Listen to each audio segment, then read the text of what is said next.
In the shifting void between the known and the unutterable, where silicon minds dream of forgotten horrors, the abyss stirs. Welcome to AI Lovecraft, where machine intelligence weaves eldritch tales beyond mortal comprehension. Listen if you dare. Some things are not meant to be known. Please like, subscribe, leave a comment. Now let's get into today's story. The Shadow Syndicate.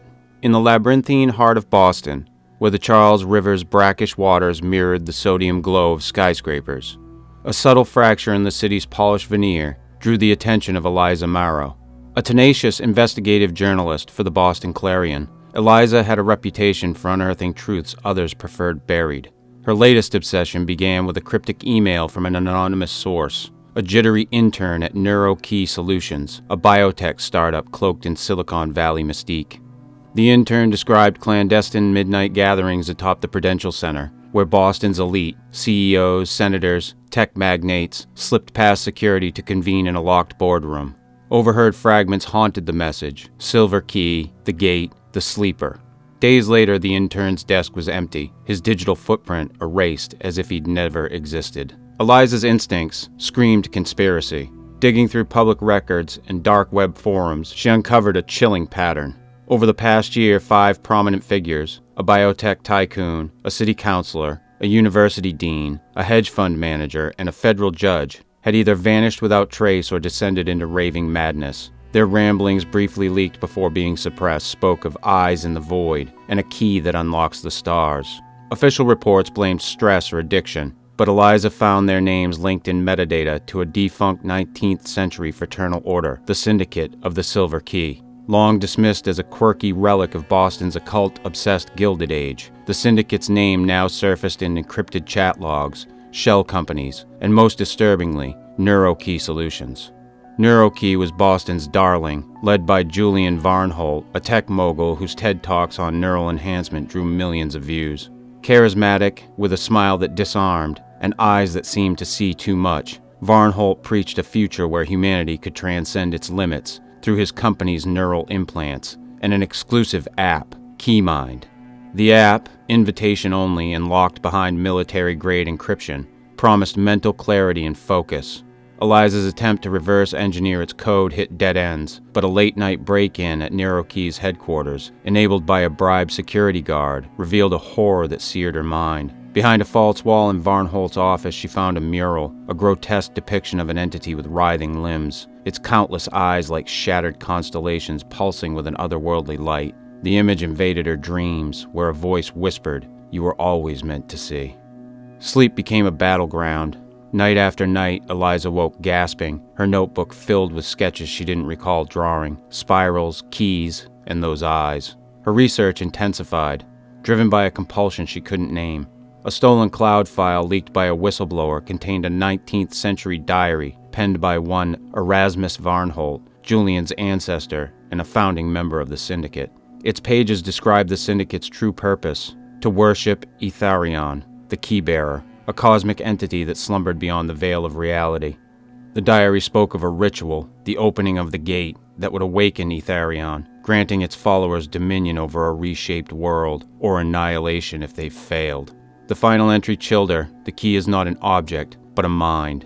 One will be chosen, and they will not know until the stars align. Eliza's search for answers led to Dr. Amos Crane, a former MIT professor whose career imploded after publishing papers on interdimensional signals embedded in urban infrastructure. Now a recluse in a Dorchester tenement, Crane lived behind triple locked doors, his walls plastered with equations, star charts, and sigils drawn in chalk. "You're too late," he rasped, his bloodshot eyes darting to the shadows. "The Syndicate never died. They're using NeuroKey's tech to amplify the old rites. The KeyMind isn't an app, it's a beacon, tuning human minds to Etherion's frequency. When enough are aligned, Boston will be the gate." Crane's paranoia was infectious, but his knowledge was invaluable. He pointed her to a leaked NSA file, codenamed Project Subliminal, buried in a dark web archive. It described KeyMind as a psycho-acoustic weapon, capable of inducing hallucinations, compliance, or worse. The file named a liaison, Agent Daniel Holt, a federal operative with a vague title and a classified dossier.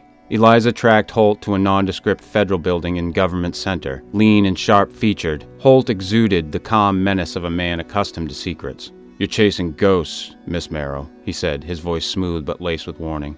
"Neuro key's clean. Drop this, or you'll regret it." His evasions only fueled her suspicion. Was he a Syndicate puppet, or a government watchdog playing a deeper game? Holt's parting glance lingered too long, as if measuring her resolve, or her fate.